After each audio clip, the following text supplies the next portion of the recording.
To vote tomorrow on whether or not to raise the federal minimum wage from $7.25 to $10.10 an hour. All new tonight, ABC 12's Washington Bureau Chief Jacqueline Policastro explains why this debate is already dead in the water. Most Americans support it, most Democrats support it, and the president is pushing for it. But a hike in the federal minimum wage is unlikely because here inside the Capitol, everything is political. Yes, please.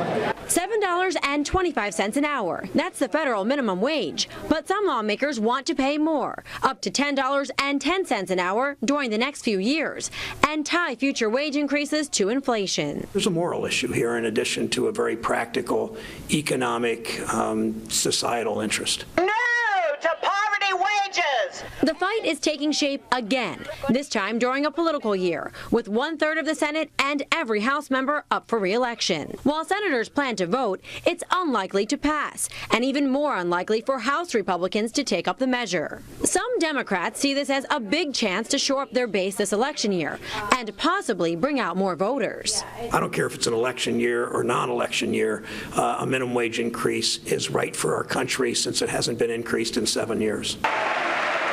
President Obama vowed to increase the federal minimum wage during his State of the Union address in January, and national polls show voters support measures to boost the minimum wage. Ohio Senator Rob Portman told us he once worked a minimum wage job, and his kids have had minimum wage jobs as well, but he doesn't support raising the minimum wage. It is a political issue, I suppose. I think it's one we ought to talk about, though. The nonpartisan Congressional Budget Office projects if lawmakers raise the federal minimum wage, 16.5 million workers would get bigger paychecks, but roughly 500,000 jobs would be lost. We got to be real careful about raising it too fast, too far, because it's going to result in job loss. That's what the economic studies show. And the last thing we need right now is fewer jobs.